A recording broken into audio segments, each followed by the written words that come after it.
Противоконституционно извземане на имущество на територията на Република България доведе до множество дела в Страсбург на база на следното. Заявление по член 1 от протокол 1 на Европейската конвенция за правата на човека, незаконно конфискуване на имущество от страна на българското правителство. Аз, гражданин на България, подавам тази жалба до Европейския съд за правата на човека съгласно член 34 на Европейската конвенция за правата на човека.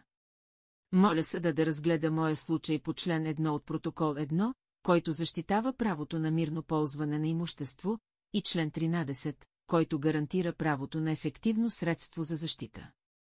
Факти по случая, правителството насилствено иззе колата ми без каквито и да е законови основания, спазване на необходимите процедури или обяснение. Тази конфискация се случи, въпреки че аз напълно съм изпълнил всички законови изисквания за собственост и регистрация.